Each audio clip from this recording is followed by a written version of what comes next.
한민족을 사랑하는 크레이지 컨설턴트 서영진의 컨쇼 이야기를 시작하도록 하겠습니다. 자, 오늘 입시에 관한 부분이기도 하고요.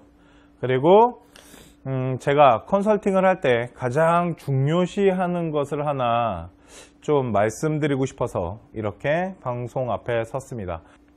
자, 그리고 특목고에 대한 얘기를 잠깐 하겠습니다. 자, 특목고병이라는 게 있는데요. 그 얘기는 하지 않겠습니다. 특목고병에 대해서는 얘기하지 않겠습니다. 왜 그러냐면 학부모님들이 너무 싫어한대요. 그 말을. 아는데 그렇게 못하겠대요. 자기도. 아는데 그렇게 못하는 게 자기도 너무 한스럽대요. 그래서 그 부분은 건드리지 않을게요. 오늘은 제가 특목고병에 대해서 얘기 드리려고 그런 게 아니고요. 뭐냐면 바로 이겁니다. 혹시 특목고 우리 아이 보내실 때요. 이거 중학교 부모님들도 좀 보셨으면 좋겠는데 요것만 어떻게 따로 한번 편집을 해봐야겠네요. 지역균형이나 사회배려자나 이런 게 있습니다. 아니면은 직원일에서 가는 경우도 있어요. 뭐 하늘자사고나 포스코 자사고 같은 경우는 직원 아이들한테 혜택을 주기 때문에 그 특목고 자사고에 들어갈 수 있는 어떠한 기준선이 있습니다. 그래서 들어가기가 편하죠. 그냥 아버지가 포스코 다니면 포스코 자사고 간다고 보면 되는데 만약에 그런 자녀나 아니면 지역균형으로 들어갔거나 아니면 특히 사회배려자들이요.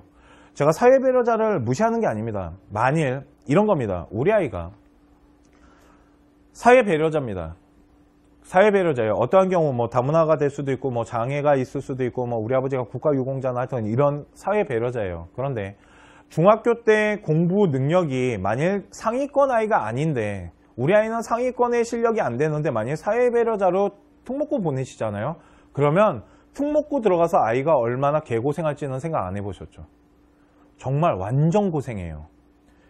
사회배려자라는 거는요, 아니면 기억균형이 됐건 이거 어떻게 쓰는 거냐면요, 우리 아이가 중학교에서 우리 아이가 중학교에서 공부를 좀 합니다. 중학교에서 뭐 주요 과목도 어느 정도 해내고 어느 정도 실력이 있어요. 그런 실력이 있는 아이가 일반 전형보다는 사회배려자라는 전형이 들어가기가 훨씬 유리하겠죠. 경쟁률이나 이런 걸 따져봤을 때. 그럴 때 유리하게 집어넣을 수 있으니까 하나의 카드로 사용하는 거지. 우리 아이가 뭐 성적대가 뭐 중위권이에요. 그렇게 막 상위권 레벨이 아니에요. 그런데 사회배려자는 보통 미달이 나는 경우도 있기 때문에 많이 집어넣었다가 합격하잖아요. 기쁘죠. 집어넣는 이유 그거 아닙니까? 특목고나 자사고가 대학교를 잘 보낸다. 그러면 특목고나 자사고가 대학교를 잘 보낸다라는 그 뜻을 잘못 이해하시는 거예요. 그냥 들어가면 가는구나가 아니거든요. 들어가서 잘하는 아이들과 어느 정도 경쟁을 해갖고 또 이겨내야지 가는 거예요. 근데 그 수가 좀 많아요. 생각보다. 그런데 우리 아이가 만약에 주요 과목이 되게 딸리는 상태에서 들어가게 되잖아요. 그러면 내신에다가 수행평가한다고 애가 죽어납니다. 걷다가 내신 성적 지키려고 그거 어떻게든 한번 맞아보려고 미친 듯이 하거든요. 그러다 보니까 얘는요, 학생부 종합이라는 걸 만들 엄두도 못 내요. 그러면 결국은 뭘로 가겠어요? 청시로 가야 되잖아요. 아니면 논술인데. 그러면 그냥 일반 고등학교 보내는 게 낫죠. 솔직히. 거기 가면 이렇게 스트레스라도 좀 덜 받을 거 아니에요. 그러니까 이런 소수의 인원을 뽑는 거는요, 대학과 다릅니다. 대학교는요, 농어촌 전형이나 이렇게 가서 대학교 시스템이 아시잖아요. 우리나라 대학교가 어떤지. 대신 특목고는 자사고 이런 데는요, 어머님, 그렇지가 않아요. 그러니까 사회배려자나 지역균형이나 뭐 직원 자녀 이런 혜택을 받고 들어가는 학생이라면 한번 잘 생각을 해보세요. 우리 아이가 진짜 특목고 들어가서 학생부 종합으로서 버텨낼 수 있는지를 한번 점검할 필요가 있고요. 특목고가요, 정시로 대학을 잘 보내는 건 아닙니다. 학생부 종합으로 좀 잘 보내는 거지. 그러니까 들어가서 잘못하면 경쟁에서 미친 듯이 밀려날 수 있고요. 아이가 되게 많이 힘들어할 수 있습니다. 그러니까 이런 부분도 한번 체크해 보시기 바랍니다. 특히 우리 중학교 어머님들이요. 자, 학생부 종합전형에 대한 진실을 딱 4가지를 말씀드리겠습니다. 가장 보편적인 걸 말씀드릴게요. 첫 번째는 학생부 종합전형인 건 가장 어렵고 힘든 전형입니다. 어머님들 뭐 우리 아이가 학업이 좀 딸리니까 그거를 대처하기 위해서 뭐 학생부 종합을 한다는데, 학생부 종합은 되게 오랜 시간을 투자해가지고 고등학교 1학년 때부터 3학년 때까지 교과와 비교과를 조화롭게 대학교가 원하는 아이상을 만드는 거예요.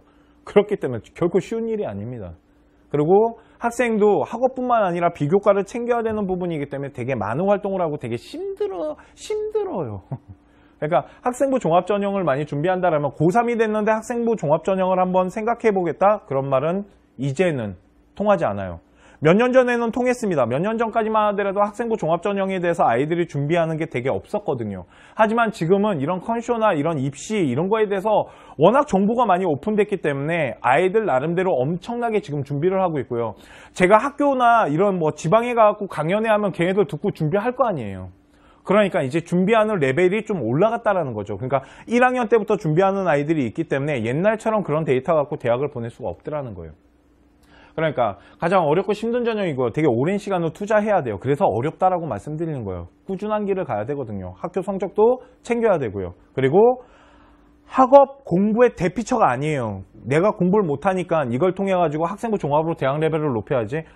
제가 진짜 장담하는데요. 그런 경우 되게 많습니다. 아이가 뭐 A랑 뭐 이런 거예요. 광고 홍보 아니에요. 미디어 커뮤니케이션 이런 언론 쪽에 관심이 되게 많아서 뭐 방송부하고 뭐 언론 행사하고 그러니까 언론에 관한 뭐 지역 기자단 이런 거 하고 막 미친 듯이 그런 언론에 대한 비교감 많아요. 근데 학업이 막 6, 7등급이에요. 못 갑니다. 왜 그러냐면 교과와 비교과가 조화롭게 있어야 돼요. 그런데 아이는 비교과만 미친 듯이 쌓아놨지 교과에 대한 부분이 없는 거죠. 잘못 학생부 종합을 이해한 거예요. 학생부 종합에서는 전공 적합성을 잘하면 간대더라. 아니에요. 전공 적합성도 학업이 받쳐주는 전공인 거예요. 또한 비교과 활동을 잘했던 건 전공에 대한 관심은 많이 있겠지만 학업을 못 쫓아가는 아이를 대학교에서 굳이 뽑진 않아요. 비교과가 좀 낮더라도 학업이 되는 애를 뽑으려고 하죠. 왜? 4개가 조화롭게 가야 되거든요. 이 4대 요소가 조화롭게 가야 됩니다. 발전 가능성과 전공 적합성 뭐 이런 내신 학업에 대한 부분, 학업 역량, 인성 이런 것들이 조화롭게 가야 되는 거지 뭐 하나 잘했다고 뽑아주는 건 입학 사정관 시대예요. 그러니까 끝난 시대라고요. 그리고 준비하지 않았다라면 이제는 답이 없어요. 그러니까 잘 챙길 거 챙기면서 준비를 좀 잘 하셔야 됩니다. 그러니까 학생부 종합전형이라는 건 고3 때 시작하는 전형이 절대 아니라는 거예요. 대신 그런 건 할 수 있죠. 고등학교 1학년, 2학년 생기부를 분석해갖고 3학년 때 마무리를 어떤 식으로 해서 그나마 어떻게든 스토리를 짜는 거는 있겠지만 좋은 생기부라고 분석할 수는 없겠죠. 이해 가십니까? 그러니까 오늘 그리고 컨설팅은요. 학생을 위한 컨설팅을 한다는 얘기를 마지막으로 하면서 끝내도록 할게요. 학생을 위한 컨설팅을 한다는 이유는 단 하나입니다. 아이가 진짜 좋아하고 잘할 수 있는 거를 대학교에 가서 해야지 재밌게 해요. 그것도 되게 중요한 겁니다. 그리고 아이가 어떠한 선택을 하는 거에 있어서 한번 잘 생각해 보시기 바랍니다. 지금까지 컨쇼 대표 서영진이었습니다.